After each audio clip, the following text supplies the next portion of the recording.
नमस्कार साथियों, स्वागत है आपका ऑनलाइन स्टडी ग्रुप में। आधुनिक भारत के इतिहास की श्रृंखला में आप लोग ये 9वां पार्ट देख रहे हैं। इस पार्ट के अंतर्गत हम लोग पूर्व में आए प्रश्नों की व्याख्या सहित उसकी विवेचना कर रहे हैं और ये भी प्रयास कर रहे हैं कि जो प्रश्न आए हैं उनके साथ साथ जो संभावित प्रश्न भी हैं उन पर भी चर्चा की जाए।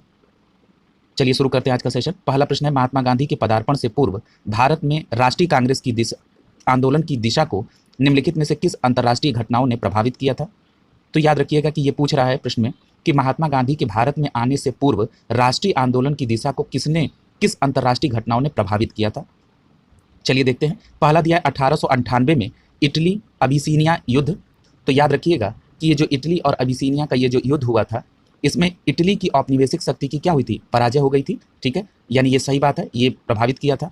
अगला है चीन के बॉक्सर आंदोलन। तो चीन का जो बॉक्सर आंदोलन है वो 1899 से 1901 के बीच में हुआ, इसने भी प्रभावित किया था। अगला है आयरलैंड की क्रांतिकारी आंदोलन ने, इसने भी प्रभावित किया। और अगला चौथा पॉइंट है रूस और जापान के युद्ध में जापान की विजय ने, यानी कि ये भी 1905 में इसमें जापान की विजय हुई। ठीक है, इसने इन चारों में सबसे ज़्यादा इस चौथे पॉइंट ने प्रभावित किया था। ठीक है, यानी कि यहाँ पर जो 4 पॉइंट दिए हैं, इन चारों पॉइंट ने, ठीक है, राष्ट्रीय आंदोलन की दिशा को प्रभावित किया था। यानी यहाँ पर हमारा चारों कथन सही है, यहाँ हमारा ऑप्शन डी सही हो जाएगा। अगला प्रश्न चलते हैं। कह रहा है कि कांग्रेस के नरम दल के नेताओं की आंदोलन पद्धति क्या थी? तो सही जवाब होगा राजा वामबंध आंदोलन। अब ये प्रश्न उठता है कि ये राजा वामबंध आंदोलन क्या है? याद रखिएगा, जब कॉन्स्टिट्यूशनल तरीके से एक किसी मूवमेंट को चलाने की बात है, ये उसी की बात कर रहा है और नरम दल उसी का समर्थक था। जरा इसको और एलेबोरेट कर देते हैं।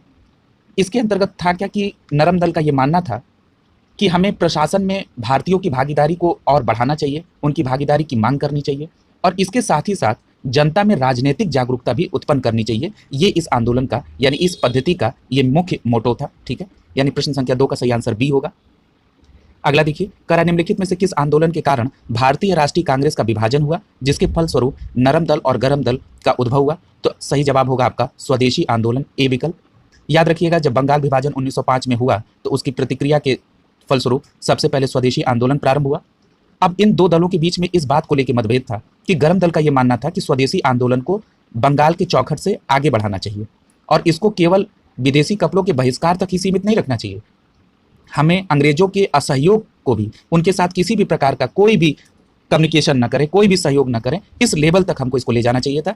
इसी बात को लेकर इन दोनों लोगों के बीच में मतभेद था और वो स्वदेशी आंदोलन को बढ़ाना चाहते थे, बंगाल के बाहर ले जाना चाहते थे। यानी यहाँ पर विकल्प ए सही होगा तीसरे का। अगला देखिए, अधिकतर नरमपंथी नेता थे। ठीक है, तो जितने भी नरमपंथी नेता थे वो सभी के सभी शहरी क्षेत्र के मैक्सिमम थे। ठीक है, यानी कि इन नरमपंथी नेताओं में अगर आपसे एग्जाम्पल पूछ दिया जाए कि कौन कौन से नरमपंथी दल के नेता थे, तो उसमें आप दादा भाई नौरोजी को बता देंगे, फिरोज शाह मेहता को बताएंगे, दिनशाह वाचा को बता देंगे, व्योमेश चंद्र बनर्जी को बताएंगे, सुरेंद्र नाथ बनर्जी को बता देंगे, एमजी रानाडे को बता देंगे, गोपाल कृष्ण गोखले को बता देंगे। ये सभी नेता जो थे वो नरम दल के नेता थे और ज्यादातर शहरी क्षेत्र से संबंधित थे। यानी यहाँ पे विकल्प क्या हो जाएगा? बी सही हो जाएगा चौथे का। आगे चलते हैं। 5वां प्रश्न देखिए, निम्नलिखित में से किसने 1904 से लगातार भारत को स्वशासन देने पर बल दिया था? तो याद रखिएगा कि दादा भाई नौरोजी ने भारत के लिए स्वशासन या स्वराज शब्द का सबसे पहली बार जो प्रयोग किया था वो 1904 में किया था। और ये पूछा जाए कि कहाँ किया था, तो वो इंटरनेशनल सोशलिस्ट कांग्रेस में पहली बार इन्होंने 1904 में इस बात को उठाया था।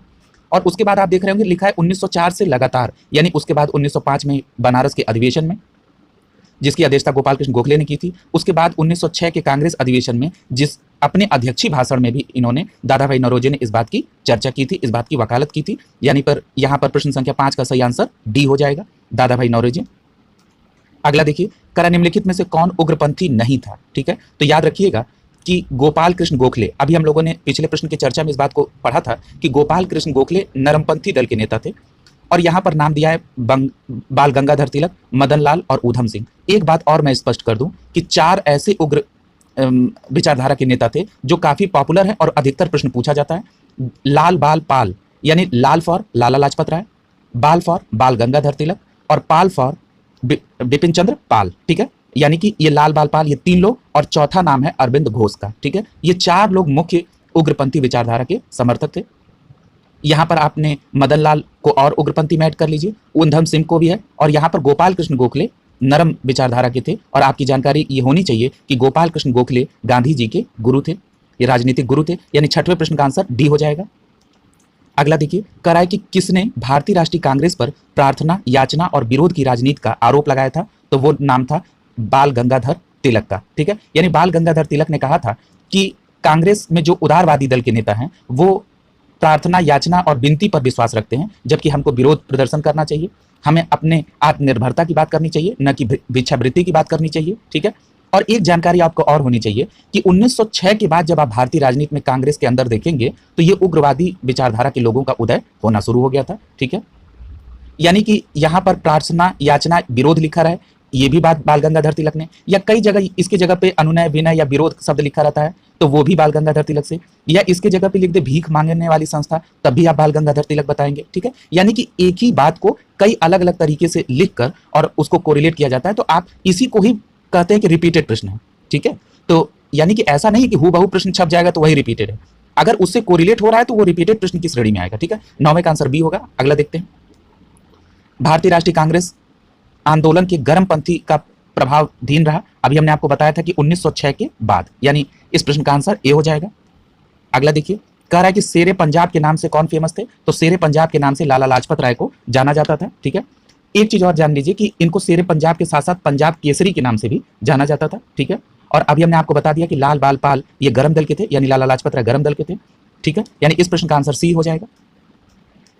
अगला देखिए, कह रहा निम्नलिखित में से किस एक को लाला लाजपत राय ने अपना राजनीतिक गुरु माना था, तो आपका सही जवाब हो जाएगा मैजिनी को। ठीक है, अब ये प्रश्न उठता है भाई ये मैजिनी कौन थे, तो याद रखिएगा मैजिनी जो थे वो इटली के क्रांतिकारी माने जाते हैं और ये इनको इटली का क्रांतिकारी राष्ट्रपिता माना जाता है मैजिनी को। ठीक है, ये बात याद रखिएगा। और एक बात और याद रखिएगा, जब मैजिनी तक बात पहुंच चुकी है राजनीतिक गुरु के तौर पर, तो एक बात और ऐड ऑन कर लीजिए कि राजनीति जो मैजिनी की जो उत्कृष्ट रचना है उसका नाम क्या है, द ड्यूटीज ऑफ मैन। ठीक है, इस द ड्यूटीज ऑफ मैन का उर्दू में अनुवाद भी किसने किया था, लाला लाजपत राय ने किया था। ये भी बात आपको याद रहनी चाहिए, यानी इस प्रश्न का आंसर क्या होगा, डी सही होगा। अगले प्रश्न चलते हैं, लिखा है कि उन्होंने Mazzini, Gary baldy, Shivaji, Shri Krishna की जीवनी लिखी, वे अमेरिका में कुछ समय रहे और वहां पर केंद्रीय सभा के सदस्य भी निर्वाचित हुए। यहां मैजिनी शब्द आया और ऑप्शन में आपको लाला लाजपत राय दिख रहा है, यानी देख रहे हैं यही क्लोजेस्ट है, हमको यही ऑब्जर्वेशन पॉइंट लाना है। यानी अभी हम लोगों ने समझ लिया कि मैजिनी को उन्होंने अपना राजनीतिक गुरु माना, उनकी किताब द ड्यूटीज ऑफ मैन को उन्होंने उर्दू में अनुवाद किया। ये भी पूछ सकता है प्रश्न में कि मैजिनी की रचना द ड्यूटीज ऑफ मैन को लाला लाजपत राय ने किस भाषा में अनुवाद किया था, तो वो उर्दू है। ये भी प्रश्न बनाया जा सकता है, तो यहाँ आप सीधे कोरिलेट कर देंगे लाला लाजपत राय के साथ, यानी यहाँ पे प्रश्न 20 का सी ऑप्शन सही हो जाएगा। ठीक है, आगे चलते हैं, आईएएस के प्रीलिम्स में पूछा गया प्रश्न था, और ये देखिए करा निम्नलिखित में से मध्यम मार्गी नहीं थे, तो कौन मध्यम मार्गी नहीं थे। अब मध्यम मार्गी का अर्थ क्या होता है पहले ये भी समझ लीजिए। मध्यम मार्गी का मतलब कौन होता है, यानी कि जब कोई विवाद की स्थिति हो तो बीच का रास्ता निकाल ले, यही तो मध्यम मार्गी होता है। तो अब मध्यम मार्गी के विचार कौन लाता है, मध्यम मार्गी का विचार वो लाएगा जो उदारवादी दृष्टिकोण का होगा। ठीक है, यानी मान लीजिए अगर दो लोगों के बीच में विवाद हो रहा है या दो लोगों के बीच में जब विचारों का टकराव होगा, तो क्या जो उदारवादी दृष्टिकोण वाला होगा वो क्या कहेगा कि बीच का रास्ता निकाल लीजिए, और जो उग्र विचारधारा का वो क्या होगा, नहीं भाई आर पार की बात होगी, खून का बदला खून से होगा। ठीक है, यानी मध्यम मार्गी कौन अपनाएगा, जो तो मध्यम मार्गी कौन नहीं होगा, बाल गंगाधर तिलक, यानी बी ऑप्शन सही होगा इसका। ठीक है, आगे चलते हैं, अगला प्रश्न है कि निम्नलिखित नेताओं में से कौन एक स्वदेशी के समर्थक थे। याद रखिएगा ये स्वराज नहीं लिखा है, स्वदेशी के समर्थक थे, न तो आप लोग दादा भाई नौरोजे को सही कर दें। स्वदेशी के समर्थक कौन थे, तो स्वदेशी के समर्थक अरविंदो घोष थे। इसके बारे में जान लीजिए कि जब बंगाल विभाजन का विरोध हुआ तो उसी समय स्वदेशी आंदोलन चलाया गया, और उसमें अरविंदो घोष जो थे वो कौन थे, प्रमुख नेता थे। उनके साथ कुछ और नेता थे जैसे लाला लाजपत राय, बाल गंगाधर तिलक, ठीक है, और बिपिन चंद्र पाल। ठीक है, यानी वही चार लोगों की जोड़ी। आगे चलते हैं, यानी इसका सही जवाब क्या हो जाएगा, ए हो जाएगा। अगला देखिए, बाल गंगाधर तिलक को किसने अशांति का जनक कहा था, तो इसका सही जवाब हो जाएगा वेलेंटाइन सिरोल, यानी वेलेंटाइन सिरोल ने बाल गंगाधर तिलक को अशांति का जनक कहा था। ठीक है, यानी 24 का सी सही आंसर हो जाएगा। अगला देखिए, अगला प्रश्न है, कह रहा है कि बीजी तिलक को सजा के पश्चात निम्नलिखित में से किसने दया की वकालत की थी और कहा था कि संस्कृत के एक विद्वान के रूप में तिलक में मेरी दिलचस्पी है। ये कहा था मैक्स मूलर ने। ठीक है, यानी मैक्स मूलर जो है वो तिलक की संस्कृत की विद्वत्ता से काफी प्रभावित थे और उन्होंने कहा था कि संस्कृत के विद्वान के रूप में मैं तिलक में मेरी दिलचस्पी है। सही आंसर क्या हो जाएगा आपका, बी हो जाएगा 27 का। अगले प्रश्न की तरफ चलते हैं। अगला प्रश्न है, 1908 में 6 वर्ष के कारावास की सजा स्वतंत्रता संग्राम के किस उग्रवादी नेता को दी गई थी, तो आपका सही जवाब क्या हो जाएगा, यहाँ पे बाल गंगाधर तिलक को। याद रखिएगा कि 1908 में बाल गंगाधर तिलक को केसरी जो इनकी पत्रिका थी उसके प्रकाशन के ऊपर राजद्रोह का मुकदमा लगाया गया और उसके आधार पर 6 वर्ष का कारावास किया गया। और यहां यह भी पूछता है कि 6 वर्ष के कारावास में कहां सजा हुई थी, तो इनको मांडले जेल में सजा हुई थी जो वर्मा में था। ठीक है, तो ये पूरी बात हो गई और इसका सही जवाब क्या हो जाएगा, बी हो जाएगा। बाल गंगाधर तिलक को 6 वर्ष की सजा हुई थी। अब यहाँ पे एक इसका केसरी का नाम आ गया और केसरी किस भाषा में लिखा गया था, तो मराठी भाषा में। और इनकी एक दूसरी पत्रिका भी थी मराठी, उसको किस भाषा में लिखा गया था, तो अंग्रेजी भाषा में। ये आप पढ़ चुके हैं। चलिए इसका सही आंसर होगा बी। अगला देखिए, कह रहा है कि भारत के स्वतंत्रता आंदोलन के प्रारंभिक दौर में उग्रवादी विचारधारा को निम्नलिखित में से कौन एक निरूपित करता है। ठीक है, यानी कौन ऐसा कथन है जो उग्रवादी विचारधारा को निरूपित करता है। तो पहला दिया है, आयातित वस्तुओं पर देशज वस्तुओं को प्रश्रय देकर देशज वस्तुओं के उत्पादन को बढ़ावा देना, यह बिल्कुल नहीं था। ठीक है, अगला कह रहा है कि सांविधिक संसाधनों एवं याचिकाओं के स्थान पर आक्रामक साधनों से स्वशासन को प्राप्त करना, यह बिल्कुल सही होगा जवाब। यही जवाब जो है एक उग्र विचारधारा को परिलक्षित करता है। यहां समझ लीजिए कि जो लोग उग्र विचारधारा से संबंधित थे, इसको और मैं सिंप्लीफाई कर दे रहा हूं, उनके स्वराज का अर्थ क्या था। उनके स्वराज का अर्थ था कि विदेशी नियंत्रण से पूर्ण स्वतंत्रता। ठीक है, उनको बीच का रास्ता नहीं चाहिए, उनको पूर्ण स्वतंत्रता चाहिए। वहीं जो उदारवादी दल के लोग थे वो स्वराज का अर्थ समझते थे कि साम्राज्य के अंदर हमको औपनिवेशिक स्वशासन मिल जाए। ठीक है, ये मेन अंतर था। ठीक है, यानी इस प्रश्न का सही आंसर क्या हो जाएगा, बी हो जाएगा। अगला देखिए, भारतीय मुसलमान सामान्य रूप से उग्रवादी आंदोलन की ओर आकर्षित नहीं हुए, इसका कारण क्या है। तो याद रखिएगा कि जो उग्रवादियों की हिंदू अतीत का जो राग अलापते थे, इसके कारण मुसलमानों ने उग्रवादी आंदोलन के लोगों का समर्थन नहीं किया। जैसे फॉर एग्जांपल अरविंद घोष जो कि उग्रवादी विचारधारा से संबंधित थे, उन्होंने कहा कि स्वतंत्रता हमारे जीवन का उद्देश्य है और हिंदू धर्म ही इसे उद्देश्य की पूर्ति कर पाएगा। ठीक है, और उन्होंने ये भी कहा कि राष्ट्रीयता एक धर्म है और ईश्वर की ये देन है। यानी इस प्रकार के धार्मिक बातों पर या हिंदू बातों की विचारधारा को प्रमोट करना, ये भारतीय मुसलमानों को रास नहीं आया और उन्होंने उग्रवादी आंदोलन का समर्थन नहीं किया या उनकी तरफ आकर्षित नहीं हुए। इसका सही जवाब डी हो जाएगा इस प्रश्न का। अगला देखिए, कह रहा है कि बाल गंगाधर तिलक सांप्रदायिकतावादी थे, बिल्कुल गलत है, यह कथन सत्य नहीं है। कारण देखिए, उन्होंने धर्म का राजनीतिक अस्त्र के रूप में प्रयोग किया, यह बात बिल्कुल सत्य है। यानी कथन गलत है और कारण सही है। देखते हैं कौन सा विकल्प है, यह हमारा डी विकल्प हो जाएगा यहाँ पे। ठीक है, आगे चलते हैं। अगला दिया है कि महात्मा गांधी के साथ निम्न मुसलमानों में से किसने बाल गंगाधर तिलक की अर्थी उठाई थी। तो याद रखिएगा कि इस विकल्प में शौकत अली ने महात्मा गांधी जी के साथ मिलकर बाल गंगाधर तिलक की अर्थी उठाई थी। अब प्रश्न यह भी पूछ सकता है कि बाल गंगाधर तिलक की मृत्यु कब हुई थी, तो 1 अगस्त 1920 को बाल गंगाधर तिलक की मृत्यु हुई थी। ठीक है, एक बात और याद रखिएगा कि यदि आपको शौकत अली के अलावा सैफुद्दीन किचलू का नाम आए तब भी आपका आंसर सही होना चाहिए। यानी कि महात्मा गांधी के साथ मौलाना शौकत अली और सैफुद्दीन किचलू, ये दोनों लोगों ने अर्थी उठाई थी। और एक प्रश्न और यहाँ पूछा जा सकता है कि उस शोक सभा में गीत किसने पढ़ा था, शोक गीत किसने पढ़ा था, तो वो हसन मोहानी ने पढ़ा था। ठीक है, ये भी बात याद रखिएगा कि हसन मोहानी ने वो गीत पढ़ा था। अगले प्रश्न की तरफ चलें, इसमें सही आंसर क्या हो जाएगा, तो शौकत अली, यानी ए ऑप्शन सही होगा। अगला देखिए, क्रांतिकारियों में एक गुप्त समाज अभिनव भारत का गठन किसने किया था। तो याद रखिएगा कि अभिनव भारत का गठन बी डी सावरकर ने किया था। ठीक है, इनका पूरा नाम क्या है, विनायक दामोदर सावरकर। अब प्रश्न उठता है कि स्थापना कब हुई थी, तो इसकी स्थापना 1904 में हुई थी और नासिक महाराष्ट्र में हुई थी। याद रखिए कि जब मैं पहले के लेक्चर में जब मैंने इसको एक्सप्लेन किया था तो आपको एक बात बताई थी, बी डी सावरकर ने अपने भाई गणेश सावरकर के साथ मिलकर एक मित्र मेला की स्थापना की थी, याद होगा आपको। और यही मित्र मेला आगे बी डी सावरकर ने उसका नाम 1904 में एक गुप्त सभा के तौर पर अभिनव भारत रख दिया था। इसका मतलब है कि पहले प्रश्न का आंसर क्या होगा, बी होगा, अभिनव भारत। ठीक है, 1904 में, और कहां पे, नासिक महाराष्ट्र में। अगले प्रश्न की तरफ चलते हैं। निम्नलिखित में से किसने मित्र मेला की शुरुआत की थी, तो अभी हमने उसको एक्सप्लेन भी कर दिया कि मित्र मेला की शुरुआत विनायक दामोदर सावरकर ने अपने भाई के साथ की थी और यही 1904 में अभिनव भारत में तब्दील हुआ। चलिए अगले प्रश्न की तरफ चलते हैं, इसका आंसर बी होगा। प्रश्न है कि निम्नलिखित में से कौन सा कथन बी डी सावरकर के बारे में सही है। ठीक है, तो पहला कथन है कि अभिनव भारत नामक क्रांतिकारी संगठन की स्थापना की, बिल्कुल सही है।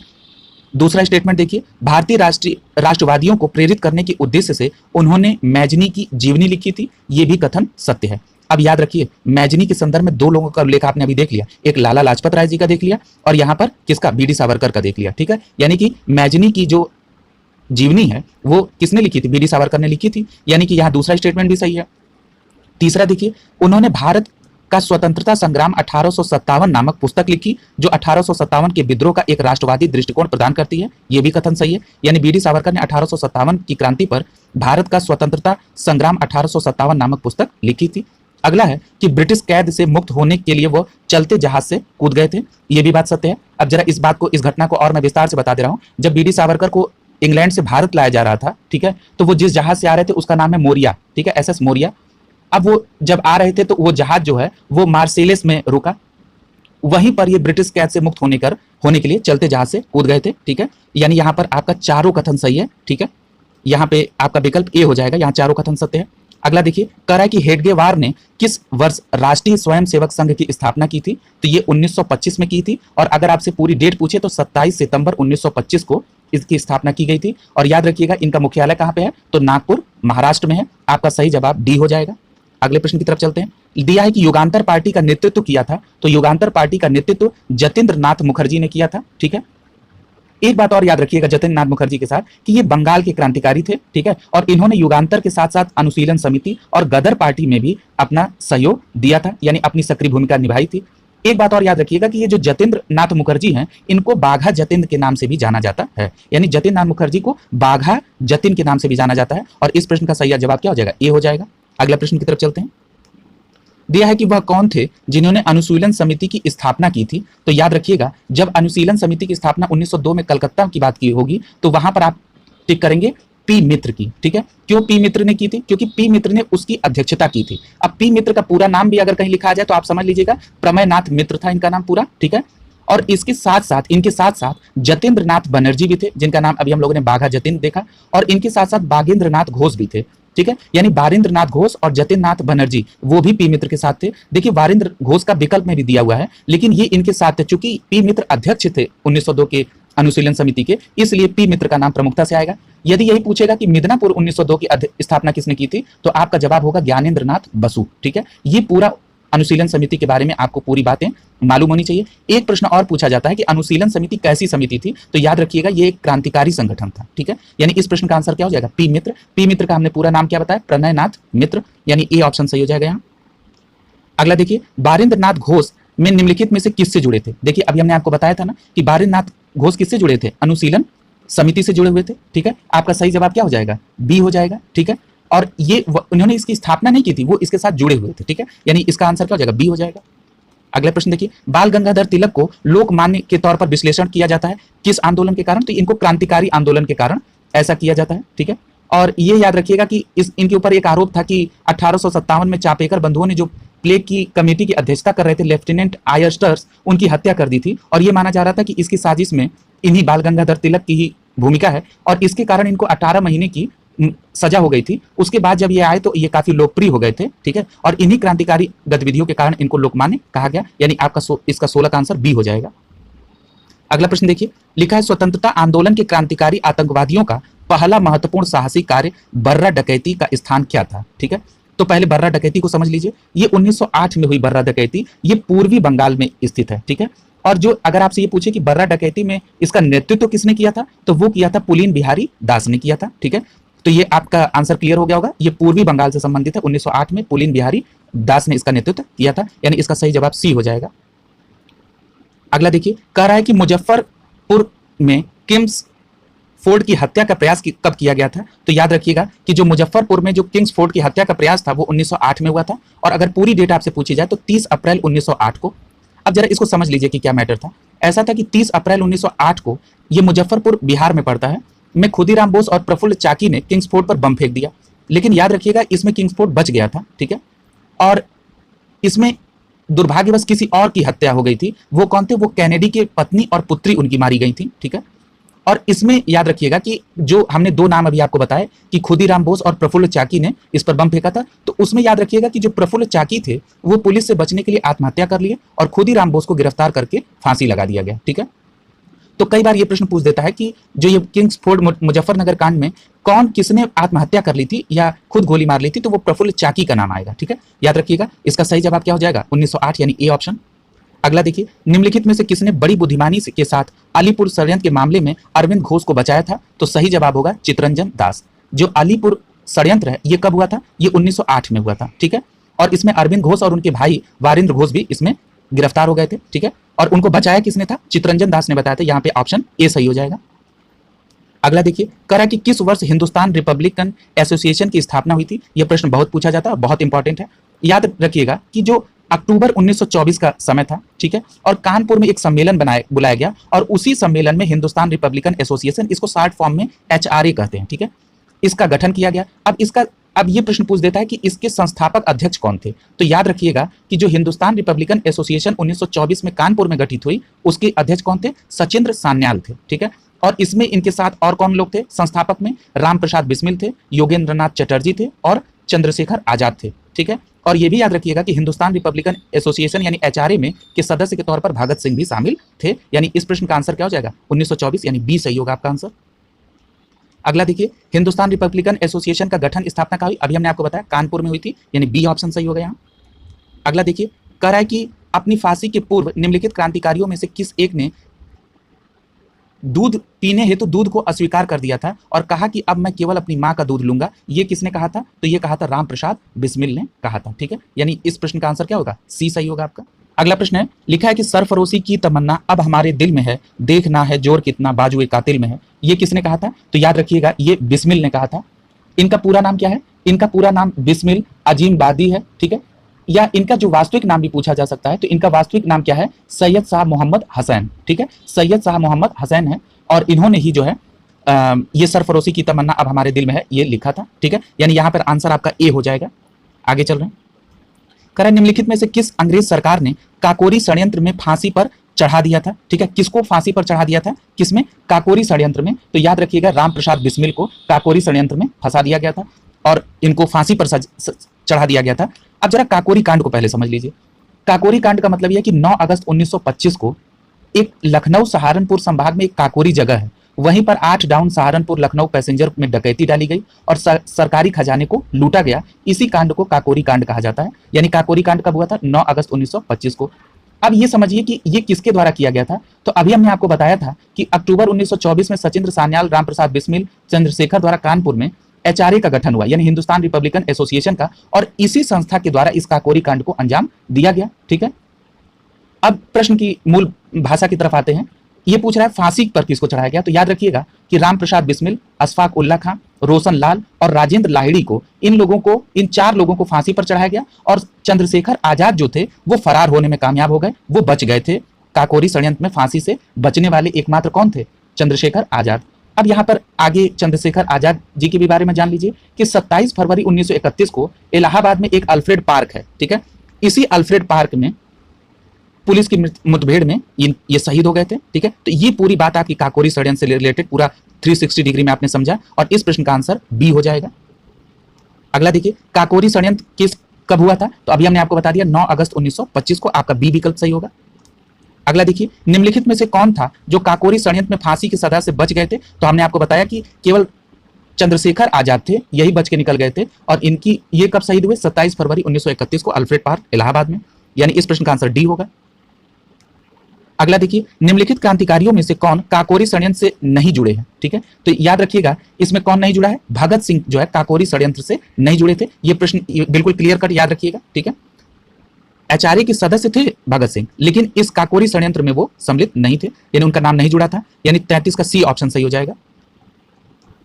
अगला देखिए, दिया है कि निम्नलिखित काकोरी मुकदमे में सरकारी वकील कौन थे? ठीक है, तो याद रखिएगा कि जो काकोरी कांड 1925 में हुआ था, ठीक है, उसमें सरकारी तौर पर पैरवी जो की थी वो की थी जगत नारायण मुल्ला ने। यानी आपका विकल्प बी सही होगा यहाँ। और याद रखिएगा कि अगर सरकारी वकील पूछा है तो अभियुक्त की तरफ से भी पूछ सकता है। यानी जो अभियुक्त थे उनकी तरफ से सरकार ने लक्ष्मी शंकर मिश्र को, केसी दत्त को और जयकरण नाथ मिश्र को वकील बनाया था, जबकि अभियुक्त इससे संतुष्ट नहीं थे। वो चाहते थे कि किसी उच्च कोटि के वकील को दिया जाए, लेकिन सरकार ने इन्हीं वकीलों को दिया था। तो ये दोनों पक्ष के वकीलों का नाम आप याद रखिए। यदि एक पक्ष का प्रश्न पूछा जा चुका है तो हो सकता है दूसरे पक्ष का भी पूछ दे, ठीक है। यानी 34 का आंसर क्या हो जाएगा? बी हो जाएगा। अगला देखिए, निम्नलिखित में से कौन एक 1924 के कानपुर षड्यंत्र में शामिल नहीं थे? तो याद रखिएगा कानपुर षड्यंत्र का मतलब यह कि जो कम्युनिस्टों के ऊपर मुकदमा डाला गया था उसे ही कानपुर षड्यंत्र के नाम से जाना जाता है। और इसमें एमएन रॉय थे, श्रीपद अमृत डांगे थे, नलनी गुप्ता थी, मुजफ्फर अहमद थे, शौकत उस्मानी थे, गुलाम शौकत हुसैन थे, रामचल शर्मा थे, ठीक है, और सिंगार वेलू चेट्टियार का भी नाम आता है, ठीक है।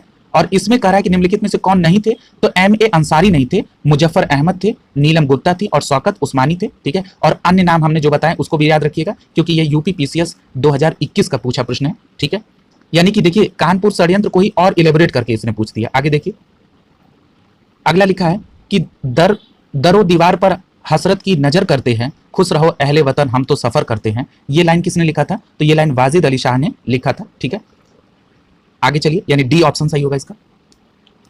हिंदुस्तान सोशलिस्ट रिपब्लिकन एसोसिएशन का गठन कब हुआ था, तो याद रखिएगा कि सितंबर 1928 में चंद्रशेखर आजाद ने दिल्ली के फिरोजा कोटला में हिंदुस्तान सोशलिस्ट रिपब्लिकन एसोसिएशन, जिसका शॉर्ट फॉर्म क्या है HSRA, इसकी स्थापना की थी। और इसकी स्थापना का उद्देश्य क्या था, नाम में ही सोशलिस्ट शब्द लगा है, जिसका मतलब होता है समाजवाद, यानी समाजवाद गणतंत्र राज्य की स्थापना करना इनका उद्देश्य था। एक बात याद रखिएगा कि वहां पर भी आपने देखा था HRA ने कुछ कमाल किया था, और यहां पर भी HSRA ने भी एक कांड कर दिया। क्या था, साइमन कमीशन के विरोध में जब लाला लाजपत राय के ऊपर लाठी चलाई गई थी, तो उस समय एक सैंडर्स थे जिनका नाम आया था, उनको दिसंबर 1928 में भगत सिंह, चंद्रशेखर आजाद और राजगुरु द्वारा इनकी हत्या कर दी गई थी। ठीक है, और यही इस संगठन की पहली क्रांतिकारी गतिविधि थी। ठीक है, याद रखिएगा। और एक बात और याद रखिएगा कि जो ये HSRA के जो 2 सदस्य हैं, भगत सिंह और बटुकेश्वर दत्त, इन्होंने भी एक काम कर दिया। 8 अप्रैल 1929 को केंद्रीय विधानमंडल पर बम फेंक दिया। ठीक है, और वो केवल बस एक सरकार को डराना ये एक मकसद था। ठीक है, ये दोनों गतिविधियां इस संगठन की आपको याद होनी चाहिए। ठीक है, और यहां पूछा है कि इस संगठन की गठन किसने किया था, तो आपका सही आंसर होगा सी, चंद्रशेखर आजाद ने, सितंबर 1928 में दिल्ली में। ठीक है, यानी सी ऑप्शन सही होगा।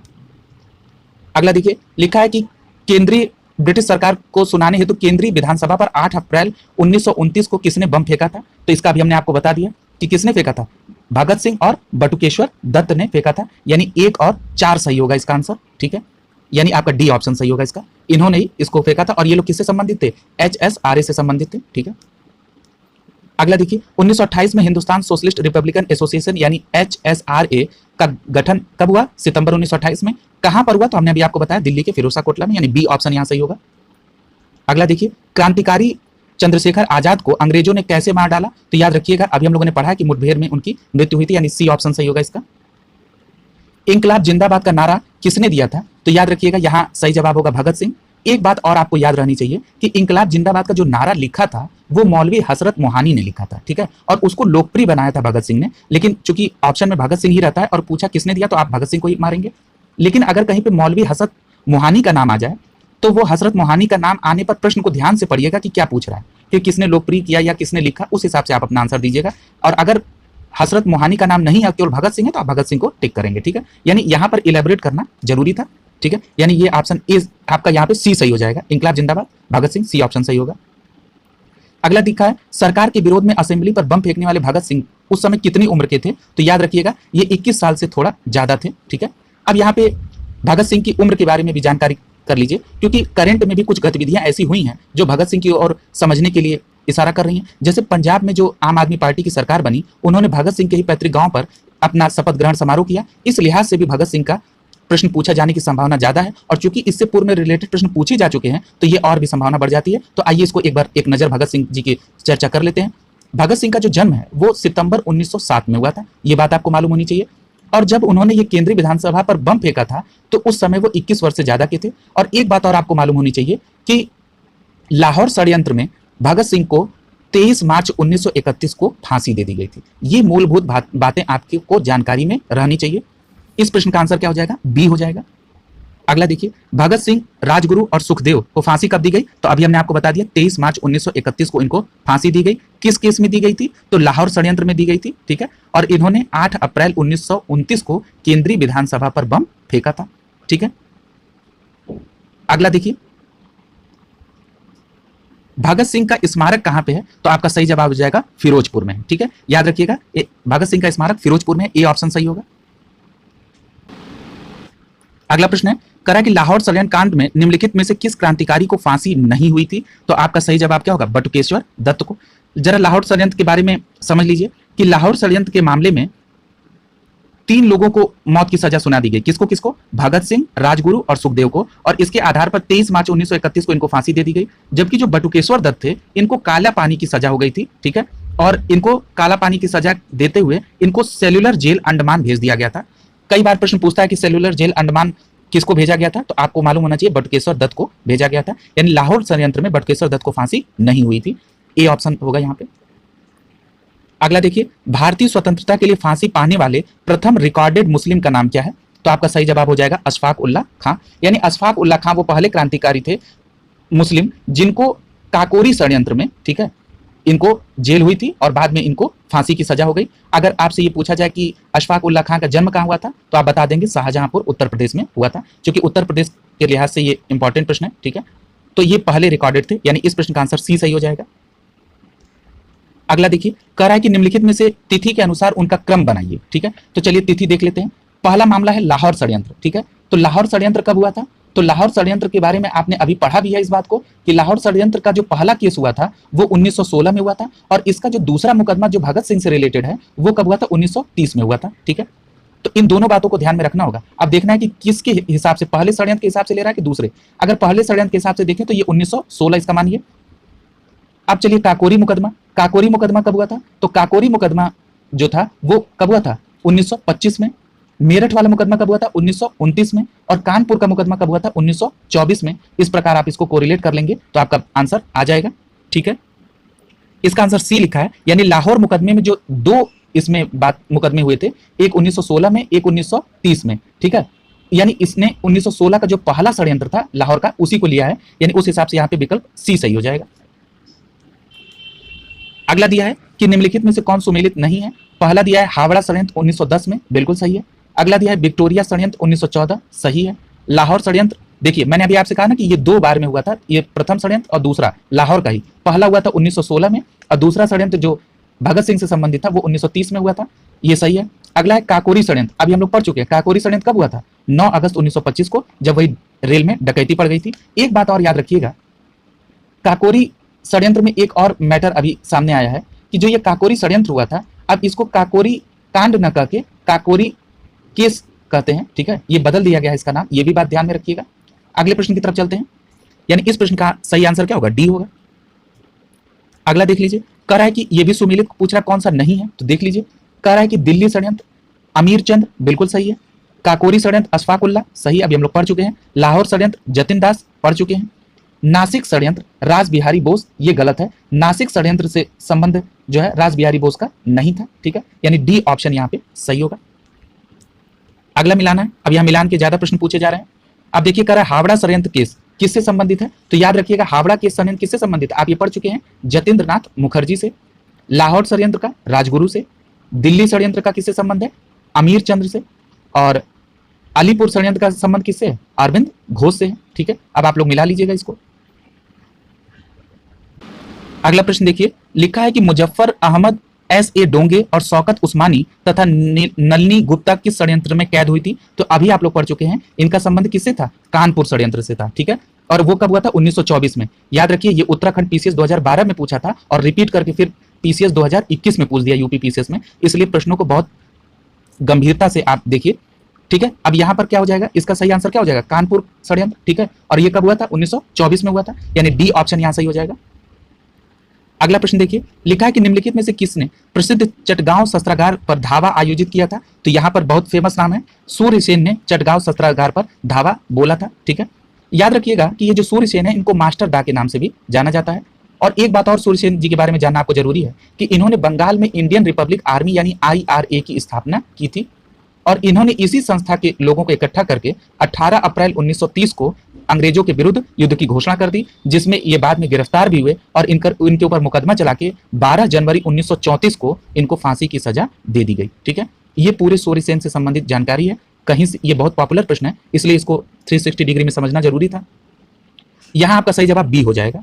अगला देखिए, कह रहा है कि स्वतंत्रता संग्राम के सबसे कम आयु के शहीद कौन थे? तो याद, अब इसमें देख लीजिए, आप जानकारी इसको रख लीजिए, क्योंकि ये तो काफी बहुत टेक्निकल, बहुत टिपिकल हो जाता है कि सबकी जन्म और मृत्यु याद रहे। विकल्प के तौर पर याद रख लीजिए कि सुखदेव की जो मृत्यु हुई थी, फांसी हुई थी, वो 24 वर्ष की आयु में हुई थी। अशफाक उल्लाह खां की जो फांसी हुई थी वो 27 वर्ष की उम्र में हुई थी।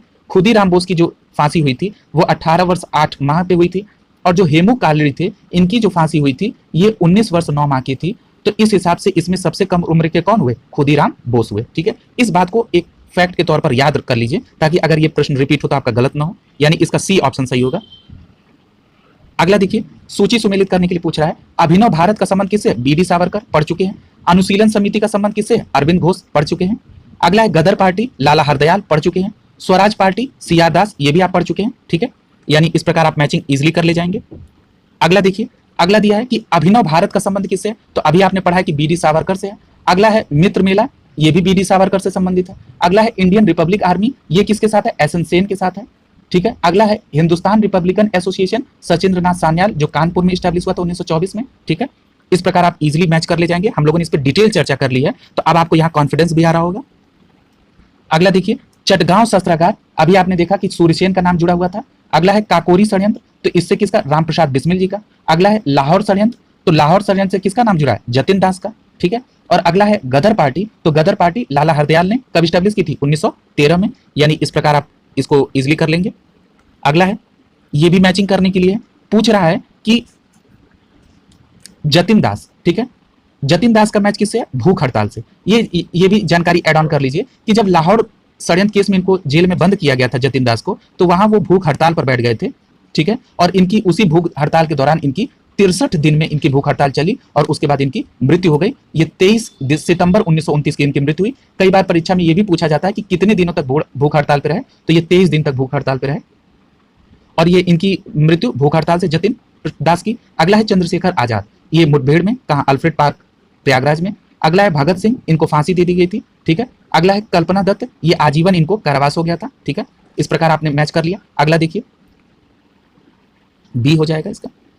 अगला देखिए, ये भी मैच करने के लिए दे रहा है, तो चलिए कर लेते हैं। इसमें कह रहा है कि पहला है चटगांव आर्म केस, तो चटगांव आर्म केस में कौन थी? कल्पना दत्त, जिनको क्या हुआ था? आजीवन कारावास भी हुआ था। अगला देखिए, अभिनव भारत, इसका संबंध किससे है? तो इसका संबंध विक्रम दामोदर सावरकर से है, अभी आप पढ़ चुके हैं। अनुशीलन समिति, अनुशीलन समिति का संबंध किससे है? अरविंदो घोष से है। और अगला है कूका आंदोलन, गुरु राम सिंह, ये भी आप पढ़ चुके हैं, ठीक है। तो इस प्रकार आप ये मैचिंग आराम से कर ले जाएंगे। मैचिंग में रहता है क्या कि अगर आपको 2 या 3 आ रहा है तो आप इजीली कर ले जाते हैं, और कई बार तो एक में भी हो जाता है। अगला है काकोरी केस में अभियुक्त के बचाव के लिए किसकी अध्यक्षता में समिति बनी थी? तो याद रखिएगा कि जो काकोरी कांड में अभियुक्त को बचाने के लिए गोविंद बल्लभ पंत के अध्यक्षता में कमेटी बनी थी। यहां ऑप्शन आपका बी सही हो जाएगा। अगला देखिए, कह रहा है कि रिवोल्ट ग्रुप, रिवोल्ट ग्रुप से संबंध किसका है? तो वो सूर्यसेन का है, अभी आपने पढ़ा। अगला है हिंदुस्तान रिपब्लिकन एसोसिएशन, तो हिंदुस्तान रिपब्लिकन एसोसिएशन से संबंध किसका है? अभी आपने पढ़ा है, ये रामप्रसाद बिस्मिल थे, ठीक है। और अगला है हिंदुस्तान सोशलिस्ट रिपब्लिकन, तो चंद्रशेखर आजाद, कहाँ पे? दिल्ली में 28 में। और हिंदुस्तान रिपब्लिकन एसोसिएशन 24 में कानपुर। पंजाब नौजवान सभा भगत सिंह द्वारा स्टैब्लिश की गई थी, ठीक है। तो ये हो गया। और अगर हिंदुस्तान रिपब्लिकन एसोसिएशन के संस्थापक पूछेगा तो सान्याल साहब थे, ठीक है, याद रखिएगा। और इसमें रामप्रसाद बिस्मिल भी शामिल थे, इसलिए यहाँ पर मैच हो जाएगा। अगला प्रश्न में गठित नौजवान सभा का प्रारंभिक सदस्य कौन नहीं था, ठीक है। तो याद रखिएगा, अभी हम लोगों ने नौजवान सभा पढ़ा है, भगत सिंह थे। याद रखिएगा 1926 में लाहौर में, जो वर्तमान में पाकिस्तान में है, वहां पर ये नौजवान सभा की स्टैब्लिशमेंट हुई। और इसमें कौन कौन थे? भगत सिंह थे, छबिल दास थे, यशपाल थे, रामचंद्र थे, भगवती चंद बोहरा थे, ठीक है। तो यहाँ पे आपके भगत सिंह तो हो ही रहे हैं, यशपाल भी हो रहे हैं, छबिल दास भी हो रहे हैं, लेकिन अंबिका चक्रवर्ती नहीं हो रही है। यानी इसका सही आंसर क्या हो जाएगा? डी हो जाएगा। आगे चलते हैं। कह रहा है कि इसमें कह रहा है कि कूट में कह रहा है कि निम्नलिखित में से जो क्रांतिकारी गतिविधियों में थे उसका चयन करिए। तो इसमें कौन कौन थे? तो याद रखिएगा कि अभिनव भारत क्रांतिकारी थे, अनुशीलन समिति क्रांतिकारी थी, लेकिन न्यू नेशनलिस्ट पार्टी नहीं थी, और इंडियन पैट्रियोटिक एसोसिएशन ये नहीं, इसके तो सर सैयद अहमद खां थे, यानी ये नहीं था। यानी पहला और दूसरा जो आपका ऑप्शन है ये किससे संबंधित है? ये क्रांतिकारी गतिविधियों से संबंधित है, ठीक है। तो यहाँ आपका 1 और 2 सही हो जाएगा, यानी आपका विकल्प बी सही हो जाएगा। अगला देखिए, कह रहा है कि निष्क्रिय विरोध का सिद्धांत किसने दिया था? तो निष्क्रिय विरोध का सिद्धांत किसने दिया था? अरविंद घोष ने दिया था। और ये भी याद रखिएगा कि ये जो निष्क्रिय विरोध का सिद्धांत है वो अरविंद घोष ने अपनी पुस्तक वंदे मातरम से लिया है, ठीक है। आपको याद होगा, हम लोग चर्चा कर चुके हैं कि जो अरविंद घोष की वंदे मातरम है ये किस भाषा में लिखी गई थी? तो ये अंग्रेजी भाषा में लिखी गई थी, ठीक है।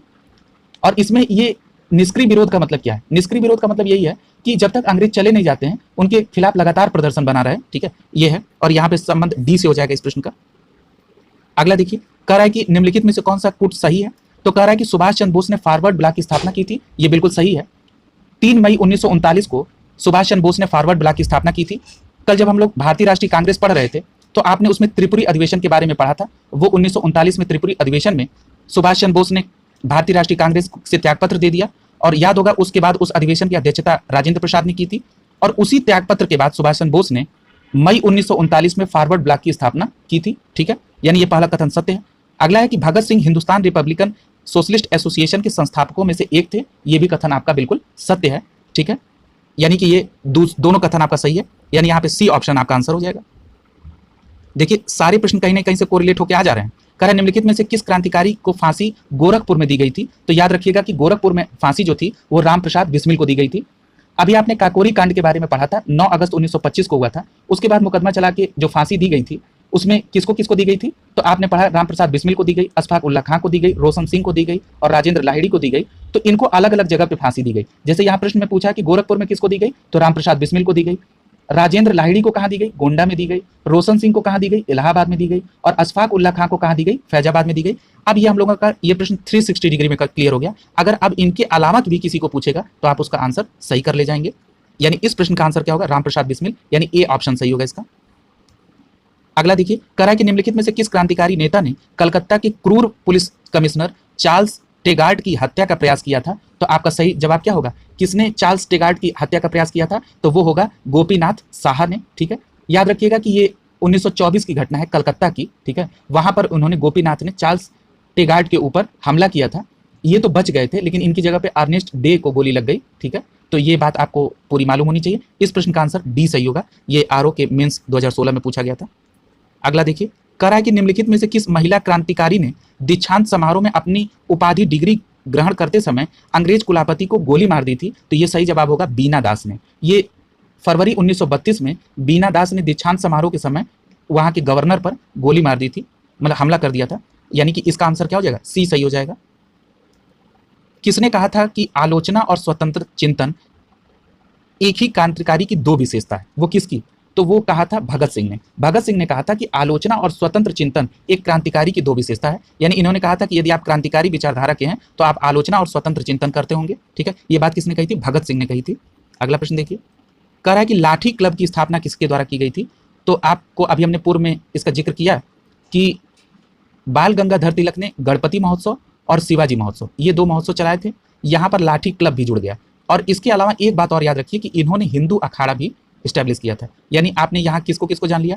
गणपति महोत्सव बाल गंगाधर तिलक, शिवाजी महोत्सव बाल गंगाधर तिलक, लाठी क्लब बाल गंगाधर तिलक, हिंदू अखाड़ा बाल गंगाधर तिलक, ठीक है। यानी ये सब पूरी चीज। और इनकी दो रचनाएं, जो दो किताब है वो कौन सी है? एक केसरी है, एक मराठी, ठीक है, ये भी आप जानते हैं। अगला देखिए, यानी इस प्रश्न का आंसर क्या हो जाएगा? सी हो जाएगा। अगला दिया है कि विश्व युद्धों के बीच वर्षों में भारत में सक्रिय क्रांतिकारी आंदोलन के संबंध में निम्नलिखित में से कौन सा कथन सत्य है? तो देखिए, पहला दिया है कि चंद्रशेखर आजाद ने अनुशीलन समिति की स्थापना की थी। ये बात गलत है। क्यों? क्योंकि अभी आपने पढ़ा है कि अनुशीलन समिति की स्थापना किसने की थी? पी मित्रा ने। एक प्रश्न में ही आपने इस बात को पढ़ा था। ये गलत हो गया पहला स्टेटमेंट। अगला है भगत सिंह ने नौजवान सभा की स्थापना की थी। ये भी अभी आपने एक प्रश्न में पढ़ा है, ये बिल्कुल सत्य है। यानी इस प्रश्न का आंसर क्या होगा? बी होगा, ठीक है। अगला भी देख लीजिए, प्रफुल्ल चाकी ने हिंदुस्तान रिपब्लिकन एसोसिएशन की स्थापना की थी। ये बात गलत है। क्यों? क्योंकि यहाँ स्थापना पूछ रहा है।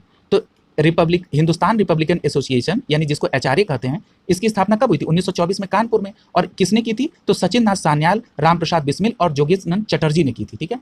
अगला है कि सूर्य सेन ने हिंदुस्तान सोशलिस्ट रिपब्लिकन एसोसिएशन गठित किया था। ये भी गलत है। क्यों? क्योंकि अभी आपने पढ़ा कि 1928 में चंद्रशेखर आजाद ने दिल्ली में फिरोज शाह कोटला के मैदान में हिंदुस्तान सोशलिस्ट रिपब्लिकन एसोसिएशन की स्थापना की थी। आपने प्रश्नों के पढ़ते समय गौर किया होगा, हर प्रश्न कहीं ना कहीं से कोरिलेट करके पूछा है। रिपीटेड का मतलब ये नहीं होता कि हूबहू प्रश्न आ जाए। यदि उसी को अगर हम 360 डिग्री में देखें तो काफ़ी हद तक काम आसान नज़दीक आता है।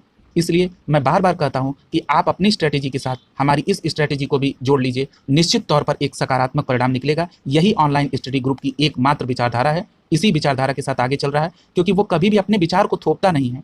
आपके विचार के साथ अपने भी विचार को, अपनी भी स्ट्रैटेजी को कंबाइंड करके एकमात्र उद्देश्य है कि सफलता प्राप्त होनी चाहिए। आज का सेशन आपको कैसा लगा? निश्चित तौर पर आप कमेंट बॉक्स में अपने विचार दें। हमको काफ़ी अच्छा लगता है, मनोबल प्राप्त होता है और अच्छा प्रयास करने का एक साहस मिलता है। कई लोग इस प्रकार के अपने विचार को रखते हैं, बहुत अच्छा लगता है। सार्वजनिक तौर पर आज मैं उनकी प्रशंसा कर रहा हूँ, ठीक है। और आज यही सेशन कंप्लीट करते हैं। कल फिर एक नई शुरुआत की जाएगी सेशन की। बहुत बहुत